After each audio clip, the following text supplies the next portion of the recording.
On June 9th, we'll be moving through one of the most emotionally charged and spiritually defined transits of the year. And that transit is Jupiter in Cancer, square Saturn and Neptune in Aries. This is a crossroads kind of energy. It asks us to balance softness with strength, care with courage. Jupiter in Cancer is expanding our emotional world, calling us to grow through nurturing, through connection, through the deep waters of intuition and feeling. But at the same time, Saturn and Neptune and Aries are reshaping our sense of self. They're pulling us into a more stripped down, raw version of who we are, outside of the roles we've played, the identities we've inherited, or the comfort zones we've outgrown. This square is an invitation to ask, can I belong to myself and still belong to others? Can I lead with both fire and heart? In today's video, we're going to explore how this transit might show up in your life, what it's here to teach you, and how to move through it with more awareness, more grace, and more truth, my friends. Now, this square is something that I discussed in my June forecast. It is not necessarily what I discussed in my original Jupiter in Cancer video I made probably around 3 or 4 weeks ago, because that video was more focused on the Mars retrograde we experienced this past winter. So if you want to kind of have a glimpse into my thought process on how the Jupiter in Cancer transit will be a beautiful potential healing process for the Mars retrograde stories and events and experiences we went through, I highly suggest that you go watch that after this one, perhaps. And of course, my June forecast is out now, where I did dive into more aspects of Jupiter in Cancer, generally speaking. So we're going to talk more about the squares though today, because I mean, yes, I did mention heavily in the June forecast about the squares, but I want to just dive a little bit deeper. And I also want to compare the decans that both Jupiter will be in and also that first decan of Aries. If you've been following me for months, we've talked about that first decan of Aries for a long time. And as someone who researches the decans in astrology and the tarot cards that are associated with those decans, I've just been finding them so accurate for how it really does describe the energies that are kind of being magnified within these transits themselves. So it really is a beautiful thing to see the significations of the planet themselves, the zodiac signs they're occupying, generally speaking. But then when we get narrow, when we get focused on the decan, like it really does give us a sense of like, okay, well, this is kind of the flavor of how we're going to start, or this is the flavor and the theme within this zodiac sign, within this dimension of what the planets mean on how they're going to really interact with each other. So that's something I kind of want to explore. I know many of you love when I talk about the decans and the tarot cards that are associated with them. I mean, I'm just fascinated beyond belief with that magical aspect of astrology, and I am so blessed that so many of you enjoy that. So, yeah, my friends, and there's something else I really want to talk about that I did not actually talk about in my June forecast, and that is Venus going into Taurus on June 6th. So I really brushed over that one in the June forecast. And the reason why is because Jupiter in Cancer is such a monumental transit that all astrologers really have been waiting for. Venus flies through zodiac signs every 3 to 4 weeks. And I really wanted to touch on in the June forecast, the full moon, the new moon, and Mars going into Virgo, of course, as well. Because Mars going into Virgo is going to be much more significant in how it's going to be communicating with Jupiter in Cancer. They're going to be sextiling as soon as Mars gets into Virgo, I think on June 18th, which I will talk about, I think in my mid-month check-in with you guys. So stay tuned for a mid-month video. But Venus in Taurus is actually wonderful. I mean, both benefics are in beautiful zodiac signs that they love. Venus rules Taurus, of course. Venus, I think, loves being in Taurus more than Libra, to be honest with you. It's just there's more energy to work with in in a Venusian sense, as far as like harmony, as far as like really kind of being able to get more embodied in our practices involving just how Venus loves to express herself in Taurus. I don't really know how else to describe it. There's just a more healing bodily feeling that I think Venus can really provide all of us, So it's really about coming back to the body, coming back to not necessarily the self, but coming back to a place where we can really kind of sink in to something a little bit more grounded versus coming out of the retrograde cycle of Aries into Pisces and back into Aries. So there are a few things that I want to talk about with Venus in Taurus today, because I do think it is a beautiful transit to have during this month. And I think, like I said in my June forecast, the only challenge, astrologically speaking, are these squares. The Jupiter in Cancer squares to the early degrees of Aries. That's really the only point of tension. And on the world stage, guys, there is so much that's going on at all times. And I feel lately I've been kind of backing off talking about some stuff going on in the world because there's just so much chaos happening all the time.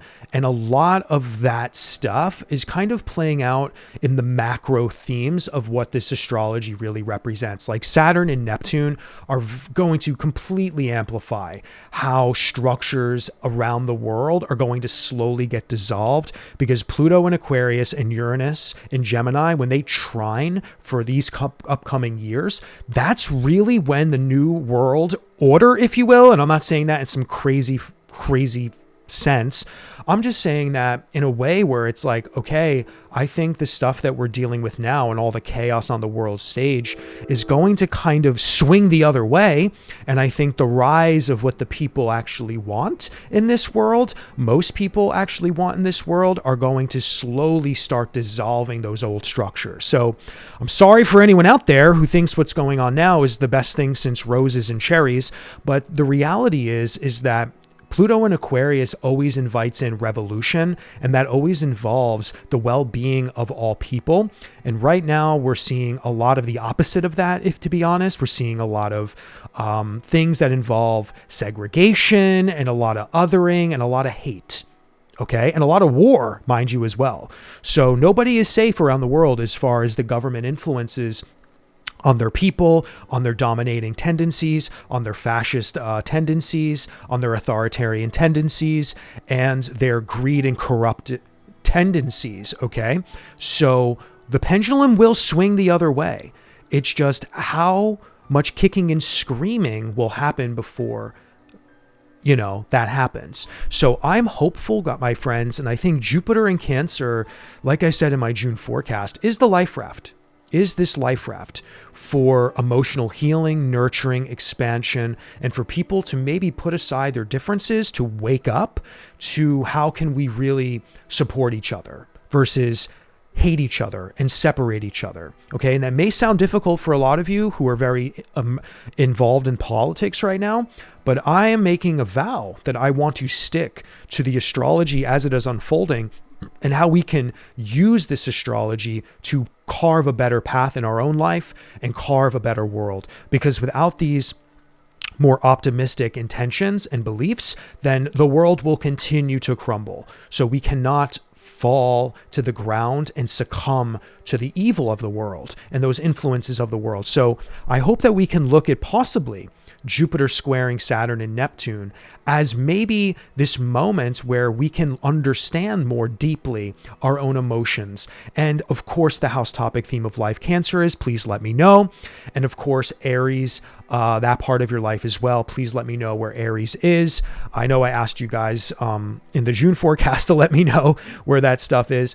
But yeah, guys, we're really in a powerful moment, okay, where the Cancer part of our life and the Aries part of our life are going to be slightly at odds with each other. There's going to be some tension and conflict, but there's also motivational forces that occur with oppositions and squares. So that's what we have to really remember about squares, is that they're a motivational force, okay?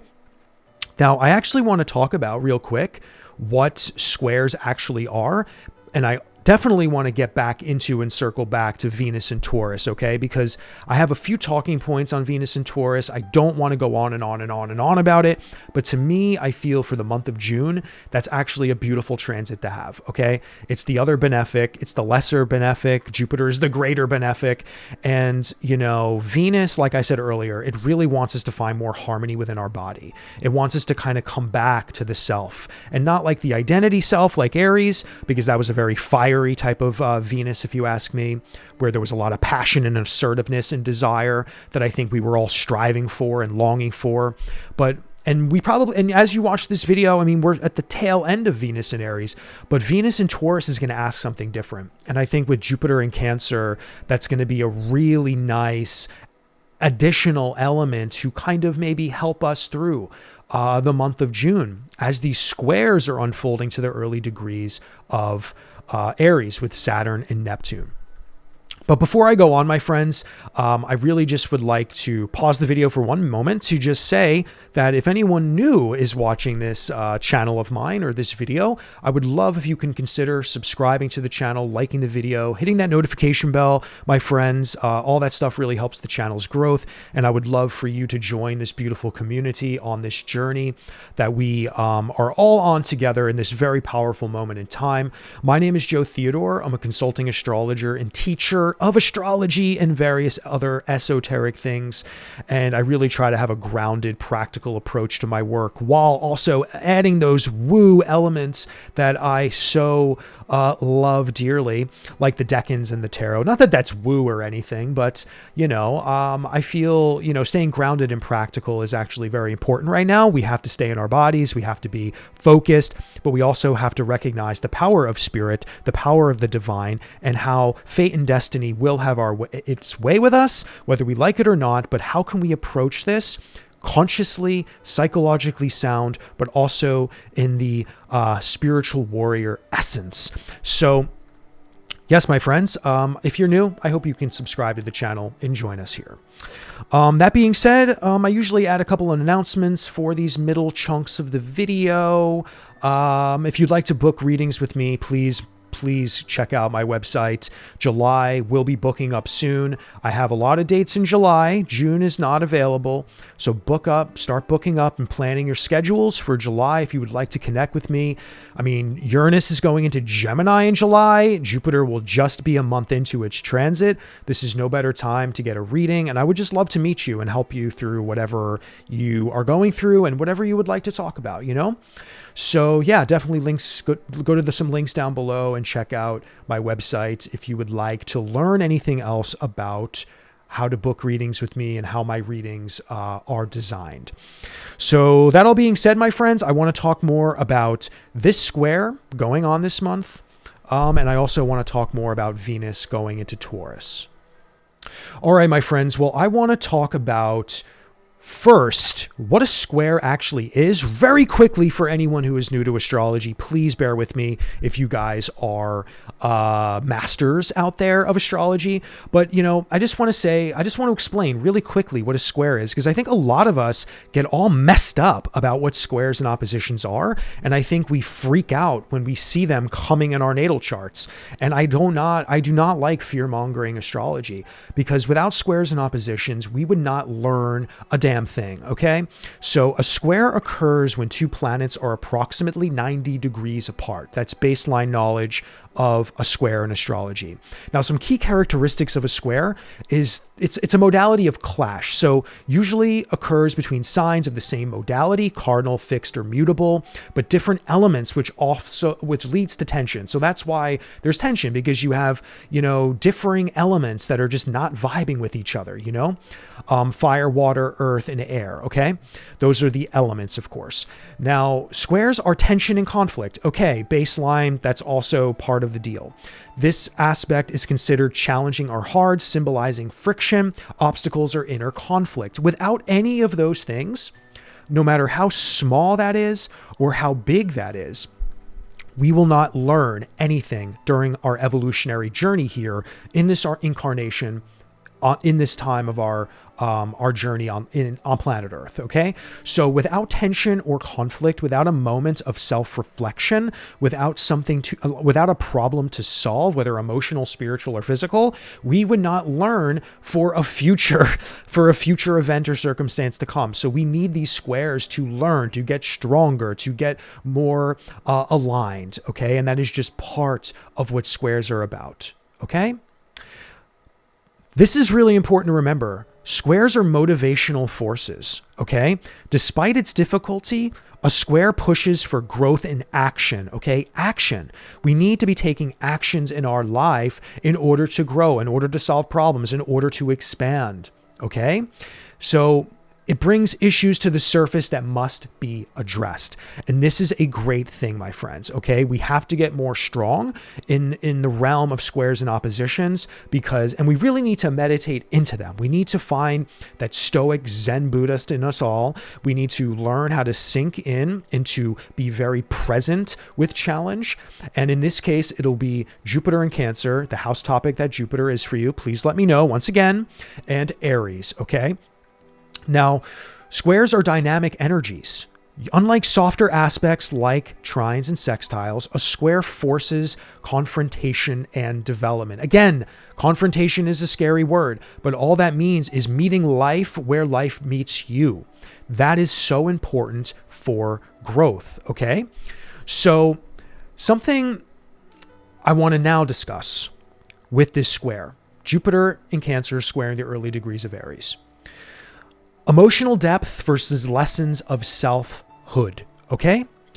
Jupiter in Cancer wants to heal, protect, and grow from the inside out through emotional safety and interdependence. So there is an element of, I don't want to say group energy, but there is an element of togetherness, okay? When it comes to nurturing, when it comes to even protection. Cancer is that protective shell, right?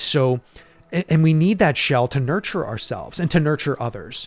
So, and this is a very emotional thing. This is very, very emotional. And Jupiter wants to expand our capacity for emotional intuitive growth, for emotional and intuitive safety, okay? And how we relate with others, okay? And Saturn and Neptune pushes us towards radical self-definition, cutting cords, actually, and chasing bold dreams with personal conviction. So there is a structuring and a dissolving of something else, something going on in the Aries part of your life, a dissolving of some old version of yourself that's a very individualistic aspect of your personality in life, wherever Aries is for you. And the Saturn and Neptune conjunction in the first year and a half, when they're most conjunct, is really this moment in time where we're going to be dissolving an old version of self. There's going to be a slight ego death. There's going to be a reemergence of some new version of ourselves there that is really about vision and dreams, okay? Something we are creatively manifesting within our own personal identity, okay? Because that Aries part of your birth chart very much is a part of you, a theme of life where you like to show up independent, freedom, assertive, and passionate. And if you don't, you better start meditating into that part of your life and really asking yourself some deep questions, okay? How can you be more self-sufficient there? Okay, and Jupiter in Cancer during the month of June is going to ask you, how can you also stay emotionally connected to what feels right to you, what you wish to expand emotionally and spiritually in that part of your life? Okay, so the Cancer part of your life and the Aries part of your life are going to be having a moment of self-sufficiency, but also emotional connection. Okay, so there's another really powerful theme of faith. That's also something that will be a motivational force for growth. Faith in yourself. We all need a little bit more faith in ourselves right now.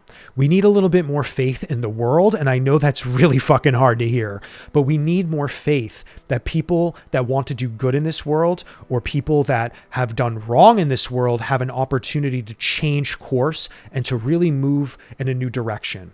Okay. I think there's a lot of horrible things happening in American politics right now, but I also think a lot of people who will get hurt are waking up. So when they go to the voting booth during the midterms and the next presidential election, all things considered thing, there's no crazy war or something, the pendulum will swing and the people will rise. And I think we will have more of a harmonious system where more people are benefited versus destroyed, because a lot of people are being wiped out of their wealth, of their well-being, and probably their healthcare very, very soon, unless there's some kind of a Jupiter in Cancer miracle, which I am kind of hopeful there will be at some later date.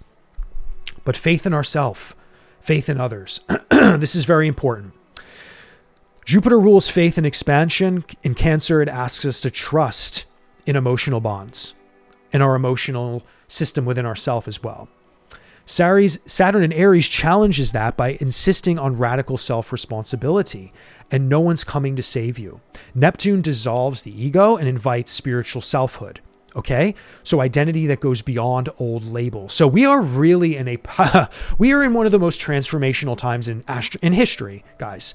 I mean, these outer planets have not all changed signs like this, going into these exact zodiac signs.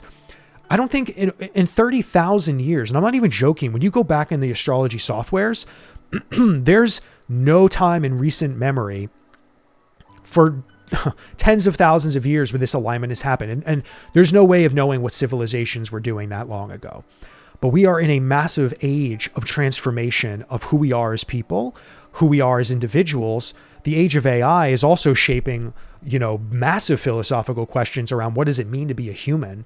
And we're also being faced with very tumultuous moments where people are trying to impose their dominance and control over us.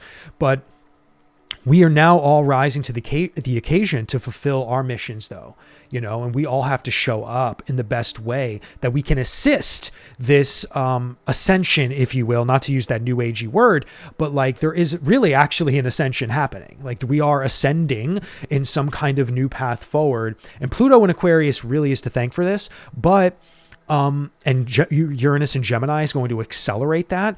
But Neptune and Saturn and Aries are really this beginning, stripping away of the old structures for that beginning of something new to be born. And that is very important in our own stories as well. What new structure is being stripped away? What structures are being stripped away and built in that Aries part of your life? And how is Jupiter in Cancer going to also provide that communal faith within maybe the people that are around you, or how you view the people that are around you, or the emotional aspects of how you find yourself in the world, and where you literally find yourself in your reality, in the spaces and around the people that you surround yourself with, if that makes any sense. So emotional maturity meets personal will. And this is going to, again, this is really a balance of emotional everything, intuitive everything, and our own personal evolution, our own personal birthing into some form of new self. Okay?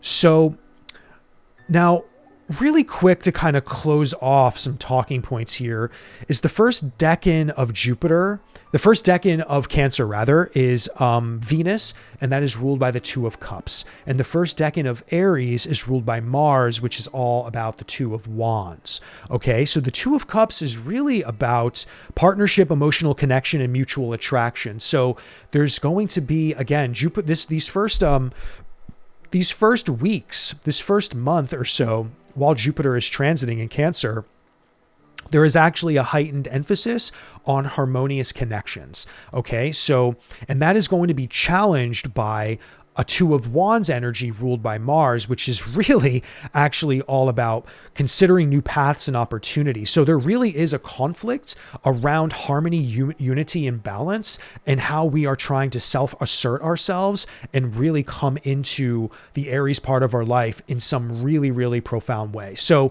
in a way, it's going to seem like there's a conflict of emotional harmony, and how we are trying to develop a new version of self in the Aries part of your life, So in my case, like I'm having a moment with my 6th house of Aries and my 9th house of Cancer where I'm really trying my best. And I feel like June into July is going to be a significant time for this, where I am really coming online to my everyday daily life routines and spiritual health and wellness for my own practices, and how that is becoming a really motivational force for how I show up and expand myself in consciousness, and how I expand even some deeper spiritual beliefs that I have kind of been faced with some challenge with over the winter with the Mars retrograde more specifically. So everything that I learned from the Mars retrograde, that now Jupiter is going to begin to start a massive Jupiter Cancer transit, of course, I'm trying to find the deeper harmony within very, very personal beliefs that I have, and also how I'm trying my best to plan for my future, plan for my work as a professional astrologer that has only been getting busier, mind you. So how my desire for expanding as a self, as a professional astrologer, as someone who is integrating a lot of psychic downloads, that I'm trying to navigate some very deep psychic stuff right now. But also, how does that tie in to my very deep emotional need to feel more unity and harmony within my own personal philosophical and spiritual beliefs? So that 6th house and 9th house axis for me, for these squares, are really powerful. And these tarot cards really do show me, or these decans, right? And these ruling tarot cards, this Venus ruled decan in Cancer and this Mars ruled decan in Aries, are very much part of my evolutionary moment right now. How this balance between harmony and assertiveness is probably going to be a little bit more uncomfortable until I hit my groove and stride, I think, as July and August comes around. Okay. So that's kind of how I'm feeling this, you know? So again, think about how I just described that. Like, this is a motivational moment where I'm trying to figure out some stuff. I'm trying to balance out my daily life routines. I'm trying to figure out how can I show up even as a better teacher. Okay. The 9th house is all about teaching and education and higher wisdom. And how can I be more harmonious and emotionally grounded even in that space, you know? And how can I expand my connections with others more emotionally, you know? Maybe even showing up to you guys in maybe a little bit more emotionally vulnerable way. I know you guys love when I share stuff. So, like, from a personal perspective. So, you know, kind of balancing maybe some of that energy is kind of like how this is going to be unfolding for me. You know, so those decans are really, really important to kind of like track. So I encourage you to like look into your own life. And if you like know anything about the decans yourself, or if you feel you can speak to anything involving maybe emotional connections you have in the Cancer part of your life, let me know. And if there's anything, like if you already, like, what do you feel with the Aries part of your life, guys? What do you feel with this first decan energy with the 2 of Wands? What are you trying to dream into being right now? Or are you still trying to figure that shit out? Because it's okay. But let me know in the comments, because, you know, maybe other people have some answers and advice for you. You know what I mean? Now, the last thing I kind of want to talk about, guys, is the Venus and Taurus transit. Okay. So Venus typically moves through a sign at 3 to 4 weeks.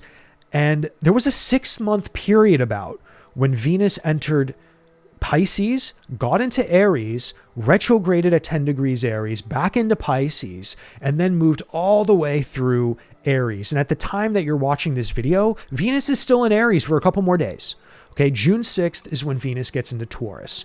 So, you know, like I said earlier, Venus in Taurus is, well, Venus is home in Taurus, of course. And this is a beautiful grounding time for the Venusian, where we can really embody more maybe spiritual or holistic practice into our life. So I think with Venus home in Taurus and Jupiter in Cancer, this is a really beautiful transit. And then Mars will be in Virgo by June 18th.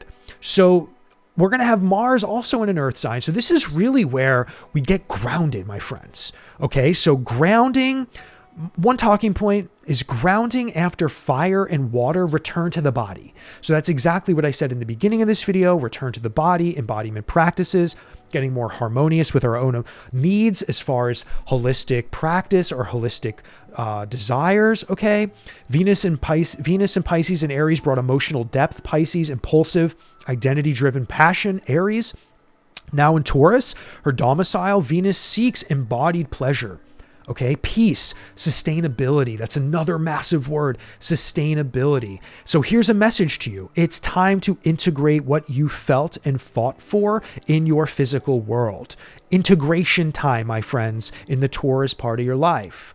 Okay, so I know the Taurus part of our lives are not the Aries and Pisces part of our life as far as house topics in our birth chart, but please let me know where Taurus is in your birth charts, because that is where we're going to need to find more embodiment and more nourishing, harmonious things as June unfolds for us to, I think, kind of level out so much of what the retrograde brought us in those other parts of our lives. So those transits, right? Venus going through Aries and Pisces really has set us up for another evolutionary step for Venus to now come in that house topic, Taurus, whatever that is for you.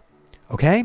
So for me, it's the 7th house of relationships, and there's probably a lot that's loaded into the 7th house of relationships, not just the personal relationships I have in my real life, but just relationships to clients, relationships to, other people I meet, right? But really the 7th house is about our intimate relationships with people. Clients, for my readings, of course, are part of the 7th house story for me in my life. So Venus, I don't know. What's that going to mean?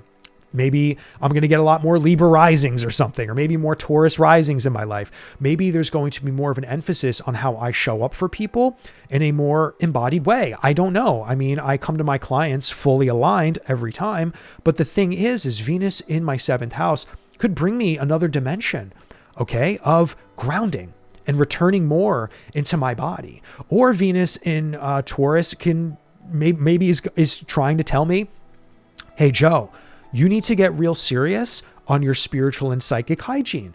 You need to do a little bit more grounding ritual, maybe before your readings and stuff, so because that's very important if you're a mystic, a psychic, or any kind of astrologer or reader out there, how you keep your spiritual energy field clean and grounded. Going outside and planting your feet on the earth, generally speaking, no matter who you are, is extremely important. And I would say that's a wonderful Venus and Taurus thing to do, mind you, as well. Because, we're still in a post-retrograde integration, whether we like it or not.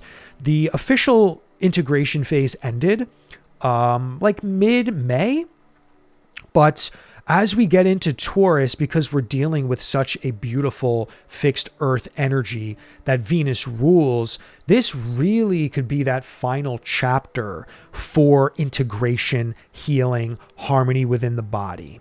Okay? And one last thing I think we can say with Venus in Taurus is a time to commit to real value. Now, some people correlate Venus to value, money, all that stuff. I don't necessarily do that. I think Venus is just pleasure, desire, and harmony. And yes, for some people, money does that. Or some can argue pleasure, you can only gain pleasure if it's through monetary resource. I don't think money can be found necessarily through any particular planet, except for Mercury, to be honest, because in the ancient world, Mercury was, all about barter and trade, and that really equated to making money, trading for goods, making money, right? Trading services. So, but we can say values. Okay, Taurus is fixed earth, wants stability, consistency, and sensual fulfillment. So this is an ideal time to rebuild maybe some systems that you have in place. That could be financial, or reassess long-term relationships or commitments, things that have been stable in that part of your life. Just take a look at them. Maybe they're all cherries and ice cream. Maybe everything is just great. And we want to just expand our Venusian energies and quality within those relationships, within those commitments. Okay, like for me, I feel like that's going to be more of a story, I think, where things just kind of get more harmonious, more beautiful. Okay. And I think this can also be a wonderful time to try your best to slow the fuck down and enjoy life's material pleasures without guilt. So, Taurus loves their material stuff. So I think we can take a moment and try our best to enjoy June, guys. And like I said, these squares from Jupiter and Saturn and Neptune, this is a time for motivation to grow. Okay. Lessons of emotional stuff and lessons of selfhood. This is a moment of emotional growth integration and how we can maybe incorporate others within this, okay? Because Cancer wants to bring people together. Cancer wants to take care of people and also, yes, to take care of ourselves. And this square to Saturn is going to want to take care of also stuff going on in the Aries part of your life. So, you know, Jupiter wants to offer some love and emotional and intuitive insight to your evolutionary process of maturing an assertive path. You're in your assertive movement forward in your new evolutionary self in that Aries part of your life. Okay, so all right, my friends, I think I talked too much today. I hope that this video resonated with you. And once again, if you made it to the end, please consider subscribing to the channel, and I will see you in the next video.